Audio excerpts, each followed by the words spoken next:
देखिए क्लियर है, पप्पू यादव बिहार के अंदर एक मसीहा साबित हो रहे थे, जो इस महामारी में वहाँ पर जो है लोगों के पास जाकर, अस्पतालों में जाकर उनकी जो है जो परेशानियाँ थी उनको सुन रहे थे, उनको पूछ रहे थे, और कोई अगर ऑक्सीजन की कमी थी वो मुहैया करा रहे थे, और भी सामान जो अगर अनाज की ज़रूरत थी तो वो मुहैया करा रहे थे।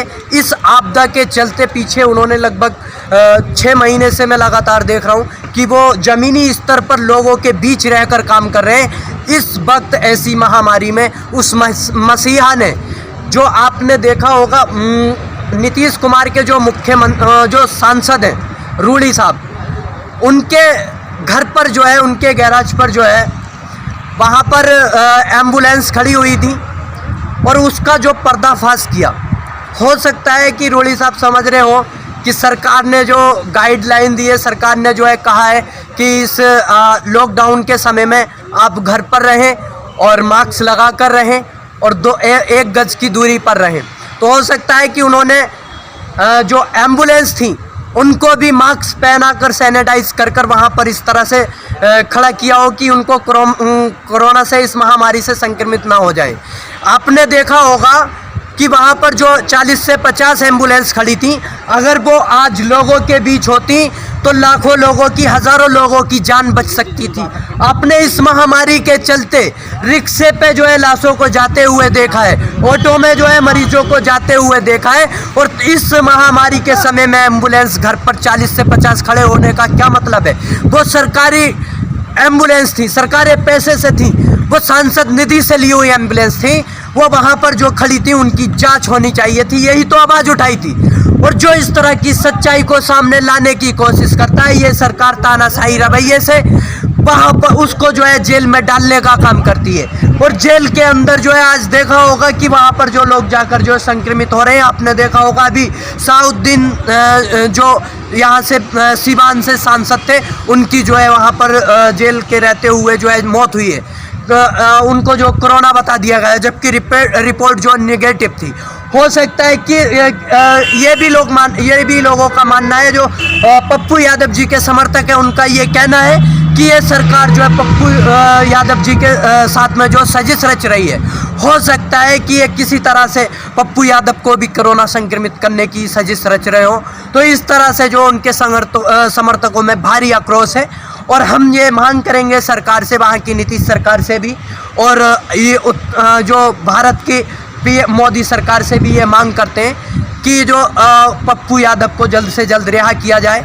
वो जो है लोगों के मसीहा हैं, और लोगों के बीच रहकर जो है लगातार 6 महीने से, पिछले कई सालों से जो है लोगों के बीच जो है रहकर काम कर रहे हैं। एक ज़मीनी स्तर के नेता हैं, ज़मीनी स्तर पर काम करने वाले।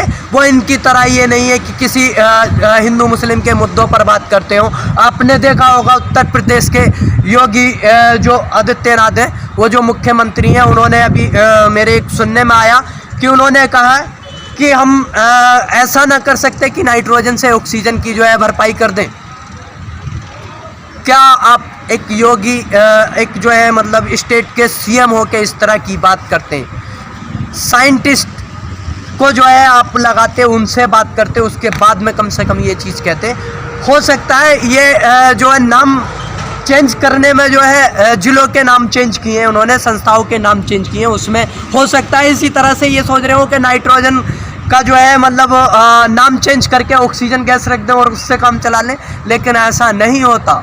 जो ऑक्सीजन की कमी है तो ऑक्सीजन से ही पूरी होगी, और इस चीज़ को लोग जो है बहुत दिखा रहे हैं। आपने कहा था कि अगर इस कमी को जो है जो दिखाएगा, या हो सकता है कि जो भी हॉस्पिटल में मेडिसिन की कमी दिखाएगा उस पर जो है केस किया जाएगा। लेकिन ऐसा नहीं है, सच्चाई को सामने लाएंगे, क्योंकि इन्हीं हौसलों से, इन्हीं जज्बों से यहाँ से किसान आंदोलन से आवाज़ जाती रही हैं, और ये आती रहेंगी, ये तब तक जाती रहेंगी जब तक ये सत्ता में बैठे लोग आम जनता के साथ में जो है प्यार मोहब्बत से काम नहीं करेंगे, शिक्षा पे काम नहीं करेंगे, आज जो महामारी है उस महामारी पे काम नहीं करेंगे।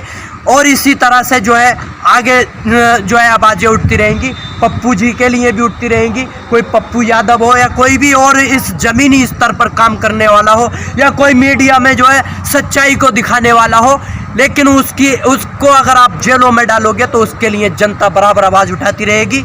और बिहार की जनता से यही कहना है कि आप जो है पप्पू यादव जी के लिए जो पिछले 6 महीने से, पिछले कई सालों से आपके बीच आकर आपके लोगों को बचाने का काम कर रहे हैं, मसीहा बनकर फरिश्ता, जो बिहार का फरिश्ता कहे जाने वाले पप्पू यादव है, इनको जेल में डाला है, उनको जो है रिहाई करे। और ये सरकार से बिहार की जनता भी मांग करे और हमारे यहाँ के किसान भाई भी मांग कर रहे हैं। और मैं अतीक पाशा भी यही मांग करता हूँ बिहार की सरकार से कि जो रूढ़ी है उसको जो है जेल होनी चाहिए थी, उस पर FIR होनी चाहिए थी, लेकिन ये सरकार तानाशाही रवैये के चलते वहाँ पर जो है बीजेपी की सरकार है, तो बीजेपी की सरकार का फ़ायदा उठाते हुए एक जो वहाँ पर ज़मीनी स्तर पर काम कर रहे थे, लोगों के लिए काम कर रहे थे, लोगों के मसीहा बनकर काम कर रहे थे, लोगों को ऑक्सीजन मुहैया करा रहे थे।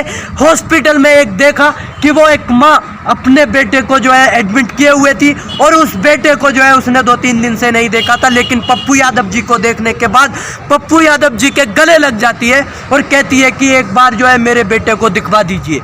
तो उस बेटे को दिखवाने का अगर काम करते हैं और उस माँ को उस बेटे से देखने के बाद अगर सब्र मिलता है और अगर उस तरह का लोगों के बीच जाकर काम करते हैं तो आप उसको जेल में डाल देंगे? क्या यही तानाशाही रवैया है? क्या यही सरकार की नाकामी है? इससे सरकार की पूरी तरह नाकामी सिद्ध होती है। और आप देख रहिए इस तरह से किसी को जेल में डालने के बाद, लेकिन वहाँ पर लोगों के सच्चाई के लिए आवाज़ें उठने बंद नहीं होंगी और बल्कि ज़्यादा आवाज़ें उठेंगी। और तब तक आवाज़ें उठेंगी तब तक आप पप्पू यादव जी को रिहा नहीं कर देते। और मैं यही कहना चाहूँगा वहाँ की सरकार से कि आप जो है ये तानाशाही रवैया जो है इसको भूलिए और लोगों के हित में काम कीजिए। वहाँ पर जो एम्बुलेंस है उनकी जांच कराइए, उनकी जांच होनी चाहिए। और ऐसा नहीं है कि वहाँ पर पप्पू यादव जी ने जाकर एम्बुलेंस का मास्क उड़ा दिया तो मास्क से वो इस महामारी से संक्रमित हो जाएंगी। या वहाँ पर जो आपने कहा कि हमारे पास ड्राइवर नहीं थे, ड्राइवर भी मुहैया कराए। मात्र अगले ही दिन कॉन्फ्रेंस करके 40 ड्राइवर उन्होंने कलेक्ट किए, तो उन ड्राइवरों को आप जो है एम्बुलेंस ना देने के बजाय और पप्पू यादव जी को जो जेल में डालते हैं, ये आपकी पूरी तरह से नाकामी है। और नीतीश सरकार भी पूरी तरह से नाकाम है और इसका जो है पर्दाफाश करने का काम किया था पप्पू यादव जी ने, मगर उनको ही जेल में डाल दिया गया है। अफसोस ये तानाशाही रवैया कब तक चलेगा? आखिरकार कब तक इस महामारी के समय में जो लोगों के बीच रहकर मसीहा बनकर जो सहायता कर रहा है, अपने जो है मतलब अपनी जान की परवाह ना करते हुए लोगों के बीच जाकर वो जो है मतलब देखभाल कर रहा है, ऑक्सीजन मुहैया करा रहा है, अस्पतालों में देखभाल कर रहा है, उसको आप इस तरह से जेल में डाल देंगे? तो वहाँ की सरकार से मेरा निवेदन है कि आप पप्पू यादव जी को रिहा कराइए। बहुत बहुत शुक्रिया। आप लोगों तक ये बात पहुँचेगी और इंशाअल्लाह मुझे उम्मीद है कि बहुत जल्द वो रिहा होंगे। और जो भी हम दुआ करते हैं, जो भी हमारे भाई अस्पताल में बीमार हैं, अल्लाह उनको जो है शिफाए कामिला अता फरमा और बहुत जल्द वो सही होकर, ठीक होकर अपने घर पहुँचे, अपने बीवी बच्चों में पहुँचे, कोई बेटा अपने माँ बाप में पहुँचे।